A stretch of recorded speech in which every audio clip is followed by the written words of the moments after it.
Bismillahirrahmanirrahim. Assalamualaikum warahmatullahi wabarakatuh. Alhamdulillahi ala ihsanih wa syukru lahu ala taufiqihi wa amtinanih. Wa ashhadu an la ilaha illallah wahdahu la syarika lahu ta'ziman sya'nih. Wa ashhadu anna Muhammadan 'abduhu wa rasuluhu ad-da'i ila ridwanih. Sallallahu alaihi wa ala alihi wa sahbihi wa sallama tasliman katsira, amma ba'd. Bapak Ibu saudara-saudari kaum muslimin dan muslimat rahimani wa rahimakumullah. Alhamdulillah senantiasa kita panjatkan rasa syukur kepada Allah Ta'ala atas segala limpahan nikmat dan karunia yang Allah Ta'ala berikan kepada kita. Salawat dan salam senantiasa kita haturkan kepada junjungan kita, suri tauladan kita, yaitu Nabi Muhammad sallallahu alaihi wasallam beserta kerabat beliau, para sahabat dan orang-orang yang senantiasa terus-menerus berada di jalannya sampai hari kiamat kelak. Bapak Ibu saudara-saudari kaum muslimin dan muslimat yang dimuliakan Allah Subhanahu wa taala, alhamdulillah pada pertemuan ini kembali kita bisa melanjutkan kajian kitab yang ditulis oleh Imam Abu Zakaria atau dikenal dengan Imam An-Nawawi rahimahullah taala dengan judul kitab Arba'in An-Nawawi. Dan insyaallah taala pada pertemuan ini kita akan membahas hadis yang pertama. Hadis tentang keikhlasan niat. Baik, kita bacakan terlebih dahulu hadis yang pertama. An Umar radhiyallahu anhu qala sami'tu Rasulullah sallallahu alaihi wasallam yaqul innamal a'malu binniyat wa innama likulli imri'in ma nawa faman kanat hijratuhu ila Allah wa rasulih fahijratuhu ila Allah wa rasulih wa man kanat hijratuhu lidunya yusibuha aw imra'atin yankihuha fahijratuhu ila ma hajara ilaih. Rawahul Bukhari wa Muslim. Dari Umar bin Khattab radhiyallahu anhu, beliau berkata, aku mendengar Rasulullah sallallahu alaihi wasallam bersabda, sesungguhnya amal-amal perbuatan itu tergantung niat, dan sesungguhnya setiap orang hanya akan mendapatkan apa yang dia niatkan. Karena itu siapa yang hijrahnya adalah karena atau kepada Allah dan Rasulnya sallallahu alaihi wasallam, maka nilai hijrahnya yang dia dapatkan adalah hijrah kepada Allah dan Rasulnya sallallahu alaihi wasallam. Dan siapa yang hijrahnya adalah karena harta dunia yang ingin diraihnya atau karena seorang wanita yang ingin dinikahinya, maka nilai hijrahnya hanyalah kepada yang menjadi tujuan hijrahnya tersebut. Hadis ini dikeluarkan oleh Imam Bukhari dan Muslim. Baik, Bapak Ibu saudara-saudari Allah Subhanahu wa taala, Imam Ibnu Rajab Al-Hambali rahimahullah taala mengatakan, "Wa hadzal hadits ahadul ahadits allati yaduru din 'alaiha."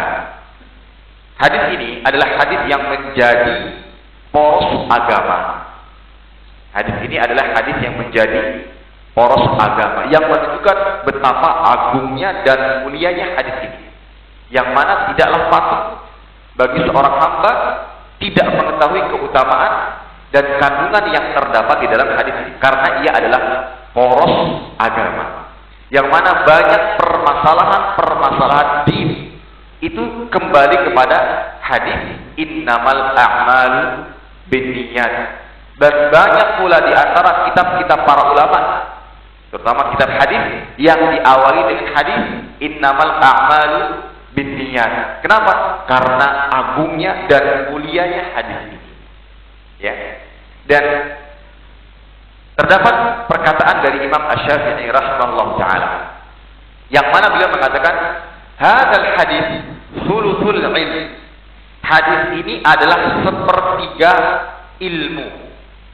Hadis ini adalah sepertiganya ilmu. Ilmu yang dimaksud adalah ilmu agama.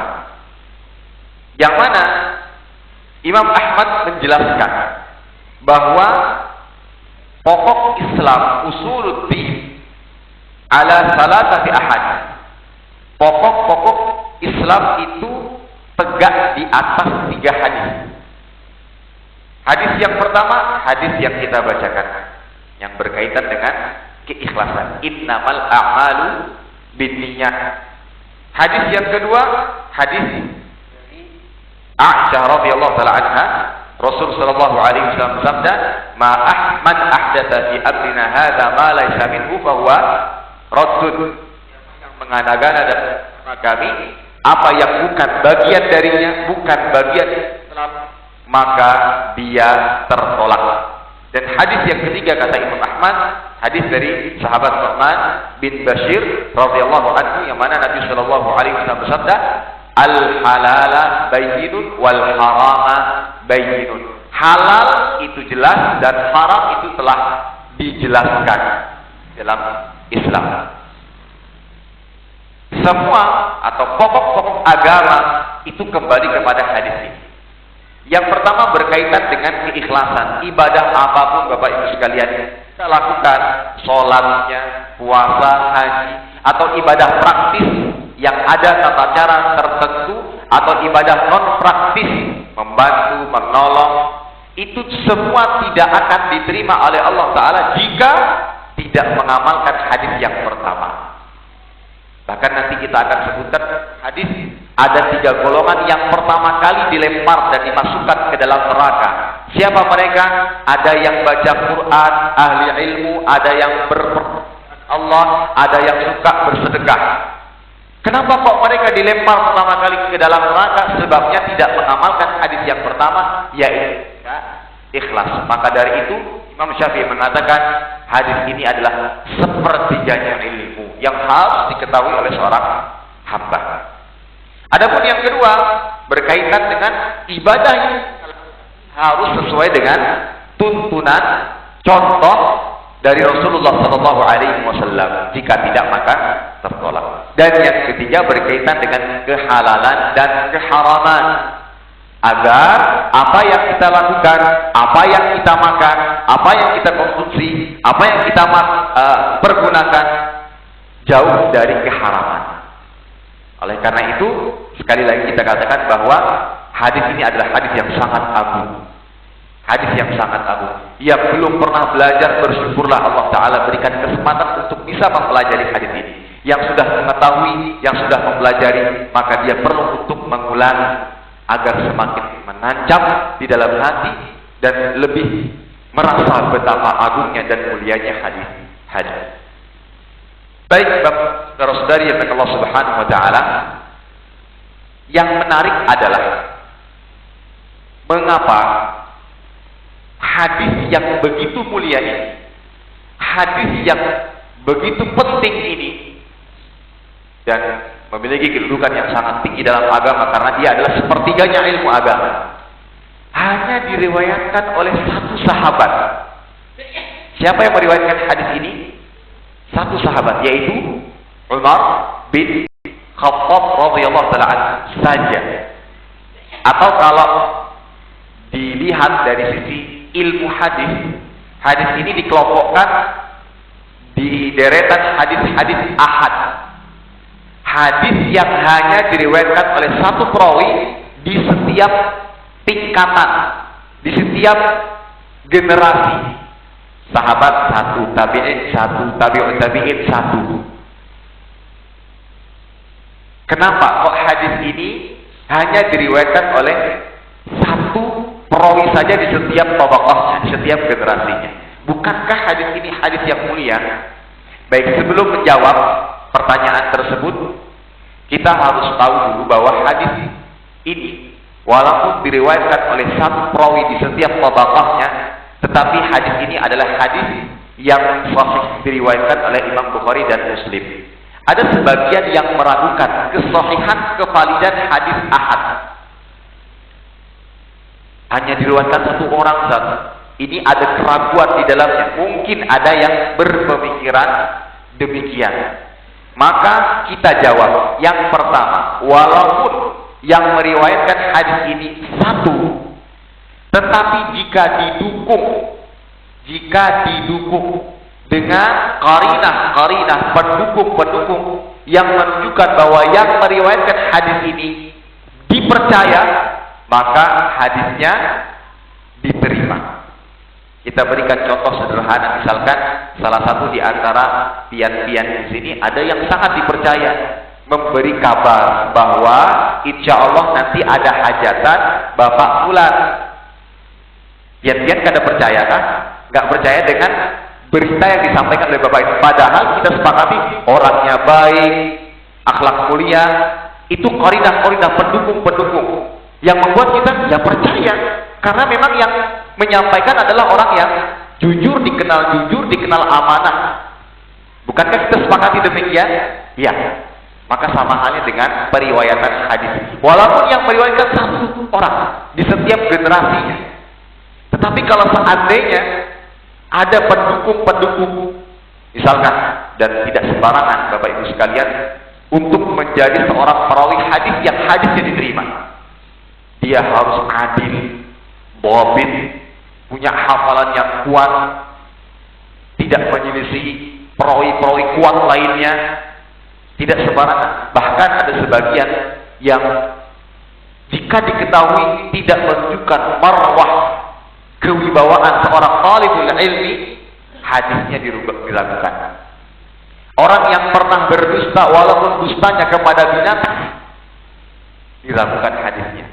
Bisa dusta sama panggil ayam. Segitunya saja diperhatikan, sehingga tidak sembarangan untuk menjadi perawi.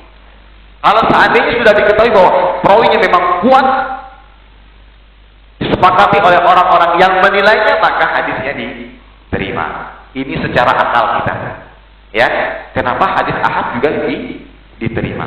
Dan juga mungkin ada yang mengatakan, Ustaz, tapi kan satu orang, berita dari satu orang itu memberikan prasangkaan, kan cuma satu orang. Maka kita jawab, memang bersifat prasangkaan, tapi prasangka itu ada dua, keraguan dan sangkaan kuat. Keraguan dan sangkaan kuat. Keraguan mungkin jika yang menyampaikan satu orang, kemudian dia ini belum dikenal orang yang amanah, orang yang jujur, wajar kita ragu. Tetapi kalau saat menyampaikan ini adalah orang yang amanah, bahkan mungkin satu komplek menjulukinya sebagai orang yang sangat jujur, ya, maka prasangkaannya ini prasangkaan yang kuat, maka kita terima. Dan juga terdapat dalil-dalil yang menunjukkan bahwa berita satu orang itu diterima. Contoh, bukankah kita tahu Nabi Shallallahu Alaihi Wasallam mengutus satu sahabat untuk berdakwah, menyampaikan ilmu ke sebuah tempat. Contoh, Mu'adz bin Jabal diutus ke Yaman. Berapa banyak? Apakah Mu'adz punya orang-orang lain yang ikut bersamanya? Tidak. Nabi hanya mengutus Mu'adz bin Jabal, satu orang, menyampaikan tentang tauhid, kewajiban sholat, zakat. Ini dalil penguat yang bahwa hadis ahad ada qarinahnya, pendukungnya yang menunjukkan bahwa dipercaya, maka hadisnya diterima. Dan masih ada alasan-alasan yang lain, seperti ketika Allah Ta'ala memerintahkan untuk mengikuti dalil atau hadis atau apa yang datang dari Nabi Shallallahu Alaihi Wasallam, Allah tidak membeda-bedakan. Tidak membeda-bedakan. Yang penting itu dia ini bersumber dari Nabi Shallallahu Alaihi Wasallam, baik yang meriwayatkannya banyak seperti hadis mutawatir, atau yang meriwayatkannya sedikit, mutawatir yang disebut dengan hadis ahad. Hadis ahad itu ada yang satu orang, hadis ahad. Ada yang hadis ahad. Ada yang tiga orang masuk hadis. Ya. Ini Bapak Ibu yang Allah Subhanahu Wa Taala. Dan di sini kita pahami berdasarkan bukti yang ada, hadis ahad baik yang meriwayatkan satu, dua atau tiga, intinya di bawah derajat mutawatir. Mutawatir itu apa? Mutawatir itu di setiap tabaqahnya, di setiap generasinya yang meriwayatkan sangat banyak. Berapa jumlahnya, Ustaz? Saking banyaknya sampai mustahil mereka bersepakat untuk berdusta. Saking banyaknya. Contoh, ada berita dari kampung yang ada di sini, yang mana mereka menyatukan satu suara, memiliki satu suara untuk mengabarkan sesuatu. Saking banyaknya sampai mustahil, masa sih nggak ada satupun yang mengingkari kalau memang itu dusta? Nah, itu yang disebut dengan mutawatir. Selain mutawatir maka dia hadis ahad. Tetapi kalau ada penguat-penguatnya, baik itu mutawatir, baik itu ahad, maka diterima. Dan apalagi yang meriwayatkan hadis ini adalah hadis diriwayatkan oleh Imam Bukhari dan Muslim, dan para ulama sepakat secara kepada yang Al-Quran atau kitab yang paling sahih setelah Al-Quran adalah Sahih Bukhari, kemudian berikutnya Sahih Muslim. Baik, kembali kepada pertanyaan tadi, kenapa hadis yang begitu mulia ini hanya diriwayatkan oleh satu sahabat? Kenapa? Maka jawabannya, kala itu tidak semua sahabat hadir. Bisa saja dengan Nabi Sallallahu Alaihi Wasallam, Umar radhiyallahu taala anhu, atau pada momen-momen tertentu, pada kesempatan-kesempatan tertentu. Dan saat itu Nabi Sallallahu Alaihi Wasallam menyampaikan, diingat dan dihafal oleh Umar, kemudian beliau sampaikan kepada yang lainnya, mungkin dengan keadaan-keadaan yang serupa. Dari kejadian ini, Bapak Ibu sekalian, ada beberapa pelajaran yang bisa kita ambil. Yang pertama, yaitu jangan pernah putus semangat dalam menimba ilmu agama. Terkadang ada sebagian yang beralasan, Ustaz, di Kalsel sudah banyak ustaz, di Indonesia sudah banyak ustaz, saya mungkin nggak perlulah lagi belajar ilmu, saya mungkin cuma jadi saja. Anak-anak saya nggak perlulah dari ustaz-ustaz lagi, sudah banyak sekali. Mungkin ada yang beralasan demikian, maka jawabannya tidak tepat. Jika beralasan dengan banyaknya ustaz yang sudah ada, menjadikan kita putus semangat dalam menimba ilmu agama. Sebagai orang tua, putus semangat dalam menyekolahkan anaknya untuk menimba ilmu agama. Ini sebuah kekeliruan. Ya, karena bisa jadi tadi ada beberapa kondisi-kondisi, ada bidang-bidang ilmu tertentu yang memang belum dikuasai oleh ustaz-ustaz yang sudah ada, tapi dikuasai oleh pendatang-pendatang baru dari para pemuda, para pelajar atau penimba ilmu agama. Mereka yang menguasainya. Contoh hadis ini. Ternyata hadis ini hanya diriwayatkan oleh satu sahabat yang pada saat itu beliau yang mendengar. Mungkin ada permasalahan-permasalahan tertentu yang belum dipelajari, yang belum dikuasai oleh ustaz yang sudah ada, tapi dikejar oleh para pendatang-pendatang baru dari para ulama ilmu. Misalkan kita belum ada pakar faraid, misalkan kita belum ada pakar bidang-bidang tertentu, pakar muamalah, pakar, inilah yang kita kejar. Mungkin anak-anak kita yang kita dorong, yang kita didik untuk menjadi pakar dalam bidang tersebut. Disebutkan sebuah kisah menarik yang menceritakan sahabat mulia Abdullah bin Abbas radhiyallahu taala anhu, yang mana kala itu Abdullah bin Abbas adalah sahabat junior yang ketika Rasul Shallallahu Alaihi Wasallam meninggal dunia, maka Abdullah bin Abbas mendatangi salah seorang dari kaum Ansar dan mengajak, ya fulan, halumma falnas'al ashaban Nabi Sallallahu Alaihi Wasallam fa innahum al-yawm kuthur atau kathir. Wahai fulan, ayo kita bertanya atau belajar kepada sahabat-sahabat Nabi Sallallahu Alaihi Wasallam, mumpung mereka masih banyak sekali sahabat-sahabat kala itu. Maka apa yang dikatakan oleh orang yang diajak oleh Abdullah bin Abbas ini, aneh sekali kau ini, wahai bin Abbas. Ataran nas yahtajuna ilaih, apakah engkau mengira manusia akan butuh kepadamu? Jadi Ibnu Abbas pada saat itu disepelekan, ngapain belajar, di sahabat lagi banyak, emang manusia nanti akan perlu kepadamu, mereka juga akan kembali ke sahabat-sahabat senior dalam meminta fatwa, dalam bertanya agama. Abdullah bin Abbas mendengar jawaban tersebut, Abdullah meninggalkannya. Namun beliau tetap semangat dalam menimba ilmu agama, bahkan diriwayatkan beliau untuk mendapatkan ilmu dari salah seorang sahabat senior, beliau mendatanginya, mengetuk rumahnya, ternyata didapati sahabat tersebut sedang tidur siang.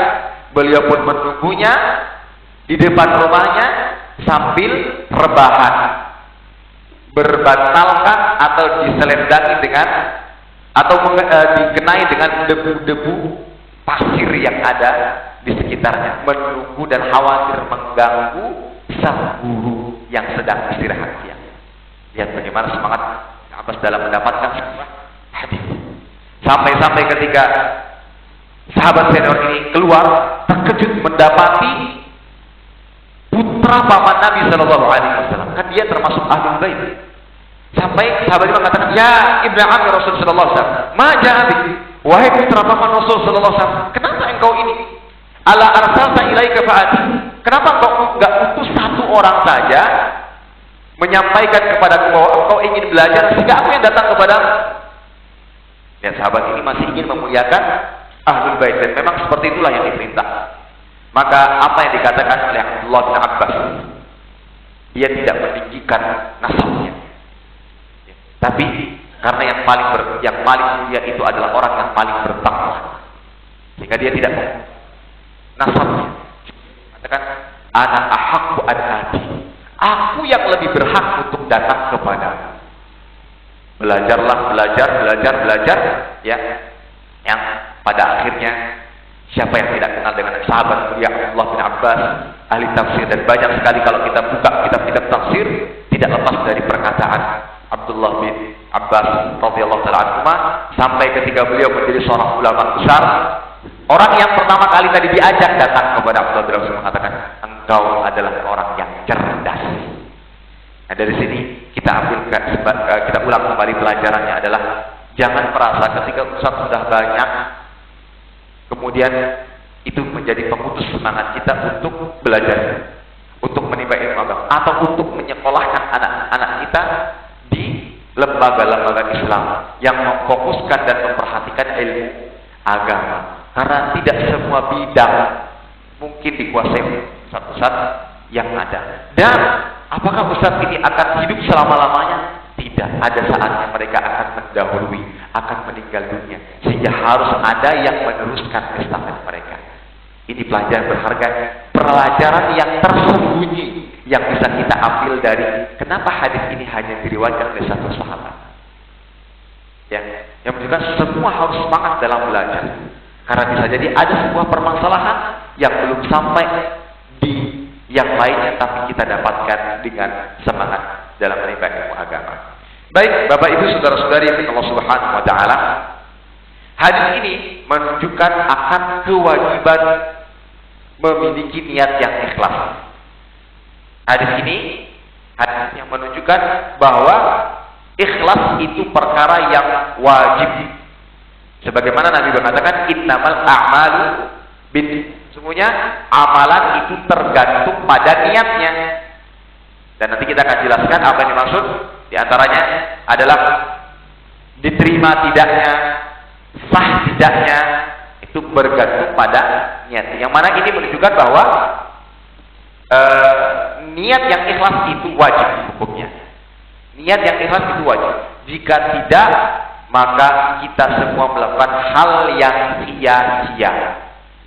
Ada yang mengeluarkan uang miliaran rupiah membangun masjid, tapi niatnya biar dikatakan orang yang dermawan, biar dikatakan orang yang soleh, dan semisalnya, maka uangnya terbuang percuma. Dia mungkin dapat pujian-pujian manusia saja, tapi di akhirat tidak dapat apa-apa. Tapi dibedakan dengan orang yang mungkin hanya menyedekahkan hartanya 10.000 rupiah, tapi ingin menjaga keikhlasannya, dia sedekahkan sembunyi, sampai diibaratkan tangan kirinya tidak mengetahui apa yang disedekahkan oleh tangan kanannya. Ingat, itu besar pahalanya di sisi Allah Subhanahu wa taala. Kenapa? Nah, niatnya. Ada dalil-dalil kuat lain yang menunjukkan kewajiban ikhlas.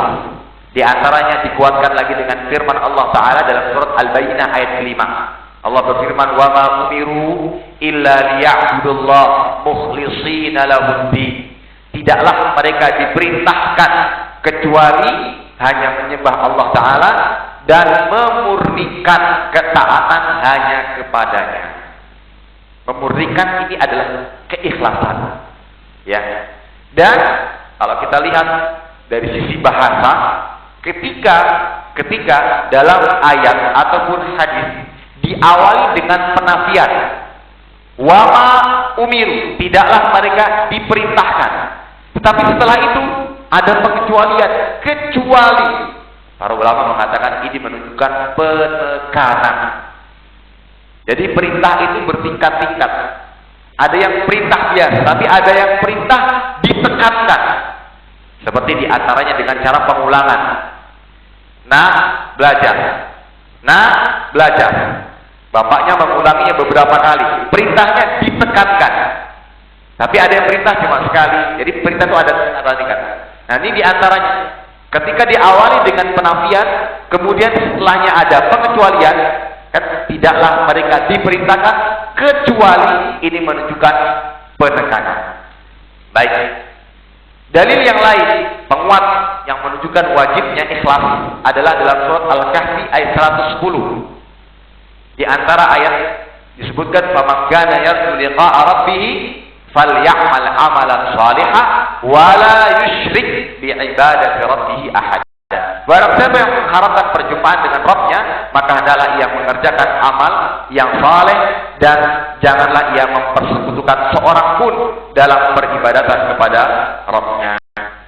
Mana sisi keikhlasan? Sisi keikhlasannya adalah wala yusyrik, dan janganlah ia menyekutukan Allah Subhanahu wa taala, yang mana balikannya kita diwajibkan, diperintahkan untuk memurnikan, murni tanpa campuran sedikit pun.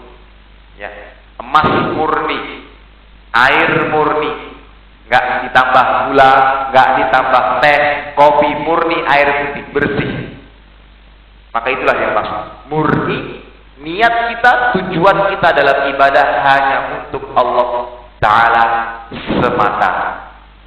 Datang ke gajian mau ada Ustaz Fulan, Bapak Fulan, atau ada agenda apa, mau ada makanan, nggak ada makanan, saya tetap datang karena tujuan saya datang ke majelis ilmu adalah untuk Allah Subhanahu wa taala. Itu murni. Tapi kalau seandainya datangnya karena ada yang ingin dicari, saya ini Ustaz sebenarnya ingin melamar anak Bapak Fulan. Nah, beliau ini rajin dan ilmu, makanya saya rajin juga.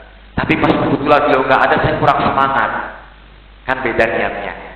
Ini enggak murni. Murni itu dilihat orang, tidak dilihat orang, tetap hanya untuk Allah Subhanahu wa taala. Makanya di antara tips Ibu sekalian untuk membedakan kualitas niat kita dalam ibadah, terutama misalkan dalam sholat, silakan Bapak Ibu bandingkan. Terutama dalam sholat sunnah ya. Bandingkan sholat sunnah di rumah dengan sholat sunnah di masjid. Khusyuan mana? Kalau di masjid kita dari takbirnya tuh sempurna, tumaninahnya sempurna sampai dengan salam di masjid. Ketika di rumah cepatnya diibaratkan seperti patungan ayam yang begitu cepat, berarti bermasalah niat kita. Ketika kita sholat sunnah di masjid, dan mungkin itu juga berpengaruh kepada sholat wajib kita. Maka kembali lagi perbaiki niat. Perbaiki niat, harus memurni niat Allah Subhanahu wa taala. Penguat dari hadis. Jadi ada hadis-hadis yang lain yang menunjukkan wajibnya ikhlas yang berkaitan dengan menimba ilmu. Hadis ini diriwayatkan oleh Imam Abu Dawud, Ibnu Majah, dan Syekh Al-Albani rahimahullah taala menyatakannya hadis sahih.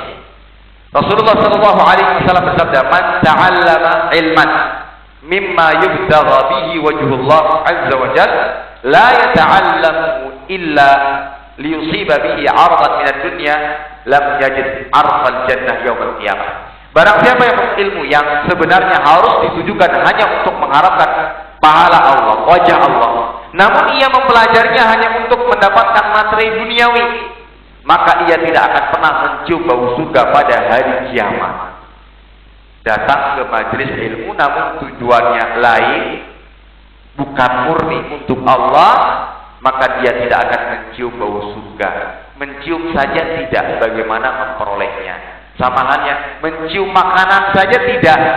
Terkadang kan kita di warung tuh biasanya dengan aromanya. Misalkan datang ke sebuah komplek asing bagi kita, kita ingin cari warung, biasanya kita awali dengan apa? Kita bisa mengejar, kita bisa mencari dan bisa menemukan warung sate ini dengan baunya. Tapi mencium saja tidak, bagaimana bisa mendapatkannya? Makanya seseorang bisa diharapkan dari surga karena dia tidak ikhlas, menyekutukan Allah Ta'ala dalam niatnya, sehingga semua amal ibadahnya percuma. Nah, itu dalil-dalil penguat yang menunjukkan bahwa ikhlas itu ibadah yang wajib. Dan ingat, ikhlas itu ibadah. Ikhlas itu adalah bagian dari ibadah, dan ia adalah ibadah hati. Ia adalah ibadah hati. Yang mana ibadah anggota badan sah tidaknya ditentukan dengan ibadah hati. Ya. Karena ketika ibadah hatinya benar, itu yang akan mendorongnya untuk mengamalkan ibadah anggota badan dengan benar. Baik Bapak Ibu yang dimuliakan Allah Subhanahu wa taala, hadis ini disebutkan oleh sebagian ulama memiliki asbabul wurud, yaitu sebab-sebab disabdakannya hadis. Kalau dalam Al-Quran kan ada namanya asbabun nuzul. Kalau hadis namanya asbabul wurud. Tapi maksudnya sama. Hadis ini disabdakan karena ada kejadian. Ya. Dan seperti ini banyak terjadi. Ada sebuah keadaan tertentu, Nabi Shallallahu Alaihi Wasallam diam sejenak menunggu wahyu. Datang wahyu Allah Subhanahu wa taala, kemudian beliau sabdakan. Sehingga asbabul wurudnya tadi kejadian-kejadian yang barusan terjadi. Untuk hadis ini para ulama berbeda pendapat, adakah asbabul wurudnya atau tidak. Yang mengatakan ada di antaranya adalah Imam As-Suyuti dan juga Syekhul Islam Ibnu Taimiyah, bahwa hadis ini memiliki asbabul wurud, yaitu kisah tentang seseorang yang hijrah. Oleh karena disebutkan dalam hadis tadi, "Famakana hijratuhu." Jadi dikisahkan ada seseorang yang hijrah, dan hijrah itu berbeda dengan cuma sekedar pindah rumah. Tapi memang dia harus menempuh jarak yang begitu jauh. Ya, hijrah dia. Apalagi mungkin hijrah pada saat itu berat, tidak ada transportasi. Berbeda dengan saat ini. Nah, hijrahnya dari Mekah menuju Madinah. Ikut mungkin bersama rombongan kaum muslimin, tapi bukan dalam rangka mengikuti atau memurnikan niat untuk Allah Subhanahu, tapi karena seorang wanita, karena ingin menikahi wanita yang dikatakan wanita tersebut dikenal dengan Ummu Qais, sehingga laki-laki ini dijuluki Muhajir Ummi Qais, orang yang berhijrah karena Qais. Maka turunlah atau datanglah hadis ini, bahwa mungkin saja dia dapatkan sesuai dengan yang dia niatkan. Ya, dia ingin, misalkan dia ingin ibadah, sholat, biar dapat perhatian dari calon mertua. Sepertinya ini cocok buat anak saya, cocok buat atau menjadi menantu saya. Mungkin dia dapat itu, tapi itu saja yang dia dapat dan tidak mendapatkan pahala apa-apa dari amal ibadah yang dia lakukan. Ya. Oleh karena itu di akhir hadis Nabi mengatakan, "Faman kana hijratuhu wa man kana hijratuhu lidunya yusibuha aw imra'atin yankihuha fa hijratuhu ila ma hajara." Hijrahnya untuk apa yang dia inginkan, mungkin saja didapat di dunia. Ya. Tapi di akhirat tidak mendapatkan apa-apa. Ada pendapat lain dari para ulama yang menyatakan, di antara Imam Ibnu Rajab Al-Hambali, Ibnu Hajar Al-Asqalani dan yang lainnya berpendapat bahwa hadis ini yang mengisahkan tentang seseorang yang hijrah dari Mekah Madinah untuk menikahi seorang wanita lemah, sehingga hadis ini tidak bisa dijadikan dalil yang menunjukkan bahwa adanya asbabul wurud dari hadis di atas. Wallahu a'lam bishawab. Baik, Bapak Ibu saudara-saudari Allah Subhanahu wa taala, yang berikutnya kita masuk kepada kosakata, makna kosakata. Ya. makna kosakata. Jadi belajar hadis itu poin per poin, dan ini sudah banyak yang kita ringkas-ringkas dari kitab-kitab para ulama. Kalau mau baca kitab-kitab para ulama, luar biasa sekali faidah-faidah yang sangat banyak ya. Mudah-mudahan dengan yang sedikit ini juga sudah cukup untuk memberikan manfaat dan faidah atau pelajaran bagi kita semuanya. Baik Bapak Ibu yang Allah Subhanahu wa taala, kita masuk kepada makna kosakata hadis. Tadi di awal hadis disebutkan innama, kan? Innamal a'malu. Innama ini adalah salah satu bentuk hasr. Hasr itu artinya pembatasan. Menetapkan hukum tertentu dan menafikan selainnya. Ya. Menetapkan hukum tertentu dan menafikan selainnya. Di antara bentuknya adalah innama. Yang memiliki faidah bahwa ketika orang ingin berniat dalam sebuah ibadah, niatnya hanya boleh apa? Ikhlas. Untuk Allah Ta'ala. Murni hanya untuk Allah Ta'ala. Makanya dibatasi. Tapi kalau nggak ada pembatasan, masih ada pertanyaan. Oh, berarti boleh dong untuk niat yang lain, untuk niat dunia.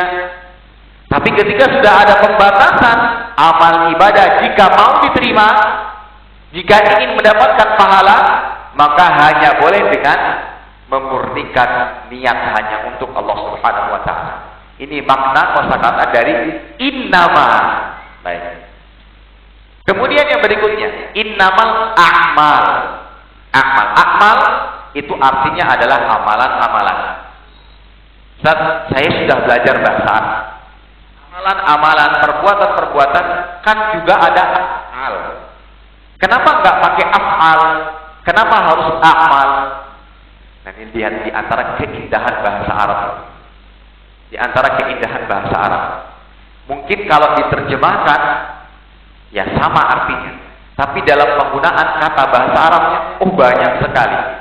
Contohnya saja misalkan singa, itu kalau dilihat dalam kamus-kamus bahasa Arab itu lebih dari 10, 20. Sepengetahuan saya mungkin bisa sampai 90 ya, itu saja. Sekitar 90 pengetahuan saya, Allah Allah. Banyak itu bagus kata singa, dan ini yang menunjukkan keindahan bahasa Arab. Rahasianya kenapa amal? Karena amal ini lebih khusus. Sementara af'al terkadang juga disandarkan kepada binatang. Kan binatang punya aktivitas, punya perbuatan. Nah, af'al ini lebih umum, bisa buat binatang atau manusia. Tapi kalau amal itu lebih khusus. Itu adalah perbuatan-perbuatan manusia. Baik. Amal yang dimaksud dalam hadis ini, amal apa? Amal soleh atau amal secara umum. Jadi yang dibatasi dalam hadis ini, itu amalan apa? Ya. Para ulama berbeda pendapat dalam hal ini. Ada yang pertama mengatakan amal yang dimaksud adalah amal-amal soleh. Maksudnya apa? Berarti hadisnya berbunyi seperti ini. Sesungguhnya amal-amal soleh yang diterima hanyalah amal-amal yang diniatkan untuk Allah Ta'ala. Itu berarti makna hadisnya. Ketika kita terjemahkan bahwa ini adalah amal saleh, ya. Pendapat yang kedua, amal yang dimaksud adalah umum. Mau itu amal soleh atau aktivitas mubah lainnya yang secara hukum bukan bagian dari ibadah. Makan, dia secara asal bukan ibadah. Secara asal bukan ibadah. Dia aktivitas biasa. Tetapi seseorang mungkin akan mendapatkan ganjarannya berdasarkan niatnya. Jadi seperti berita, kabar. Kalau pian mau dapat pahala dari amalan pian, maka murnikanlah niat untuk Allah Subhanahu wa ta'ala. Contoh, saya minum Bisa nggak dapat pahala dari minum? Minum, muslim, non muslim, manusia, binatang kan juga minum. Ini amalan umum. Tapi untuk orang yang beriman berdasarkan keutamaan dan kasih Allah Ta'ala bisa dapat pahala dari seteguk air yang diminumnya. Dengan catatan, dengan syarat apa? Niatnya harus dimurnikan untuk Allah. Misal dia niatkan dengan minum ini mungkin dia sehat, tenaga bertambah, dan dia gunakan untuk ibadah. Tidurnya diniatkan untuk ibadah. Ketika dia sudah bangun, punya tenaga, terisi kembali, dia gunakan kembali untuk ibadah. Maka dapat pahala. Baik. Jadi kembali lagi ada dua pendapat arti dari amal. Ada yang mengatakan amalan syar'i. Kalau amalan syar'i ini berkaitan dengan sah tidaknya sebuah amalan soleh, amal ibadah. Sahnya sebuah amal ibadah. Ketika kita artikan makna amal sebagai amalan syar'i. Amalan syar'i itu apa? Sholat, puasa, zakat, haji, dan semisalnya. Itu maksudnya. Berkaitan dengan sah tidaknya. Amal syar'i, amal soleh yang dikerjakan baru dikatakan sah apabila diniatkan untuk Allah Subhanahu wa Ta'ala. Ya. Tetapi kalau seandainya bukan untuk Allah, walaupun itu ibadah yang jelas disyariatkan, tetapi ketika tidak dimurnikan untuk Allah Ta'ala maka sia-sia. Sebagaimana yang kita sudah sampaikan hadis yang diriwayatkan kalau tidak salah Imam Muslim tentang 3 orang yang masuk ke dalam neraka pertama kali. Mereka melakukan amal-amal soleh, tidak ada keraguan pada kesolehan amalnya. Belajar agama, membaca Al-Quran, siapa yang meragukan kesolehan? Bersedekah, siapa yang meragukan? Yang lebih hebat lagi, berjihad, berperang. Dalam arti dia rela mati di medan perang. Tapi ternyata mereka dilempar pertama kali ke dalam neraka. Bahkan cara dilemparnya diseret di atas wajahnya, kemudian dilemparkan ke dalam neraka. Sebabnya apa? Mereka melakukan amal soleh ini bukan karena Allah Ta'ala. Nah, ketika kita menerjemahkan amal sebagai amal soleh, ini berkaitan dengan sah atau tidak sahnya amal. Tetapi kalau berkaitan dengan amal umum seluruhnya, berkaitan dengan apa? Dapat pahala atau tidak. Misalkan dia amalan umum yang biasa siapapun melakukannya, tapi bisa dapat pahala dengan apa? Dengan meniatkannya untuk ibadah. Dengan catatan tapi tidak boleh dikatakan sebagai ibadah. Tidak boleh dijadikan sebagai jenis ibadah. Minum dijadikan jenis ibadah, nggak boleh.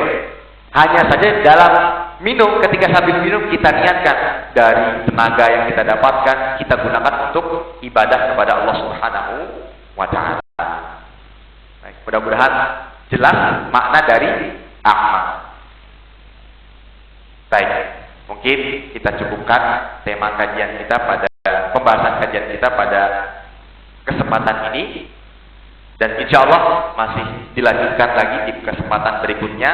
Masih ada pengertian hijrah, dan mungkin satu hadis ini beberapa bulan kita selesaikan karena banyak sekali faedah-faedah yang bisa kita ambil. Ya, mudah-mudahan dengan keterbatasan ilmu saya, dengan keterbatasan ilmu ulun, kita tetap bisa mengambil faedah-faedah dari hadis yang memiliki faedah yang sangat banyak, Wallahu a'lam. Mudah-mudahan bermanfaat. Kurang dan lebihnya mohon maaf. Sudah masuk azan. Sudah, kita tutup dengan doa kafaratul majlis. Subhanakallahumma wa bihamdika asyhadu an la ilaha illa anta astaghfiruka wa atubu ilaik. Wassalamualaikum warahmatullahi wabarakatuh.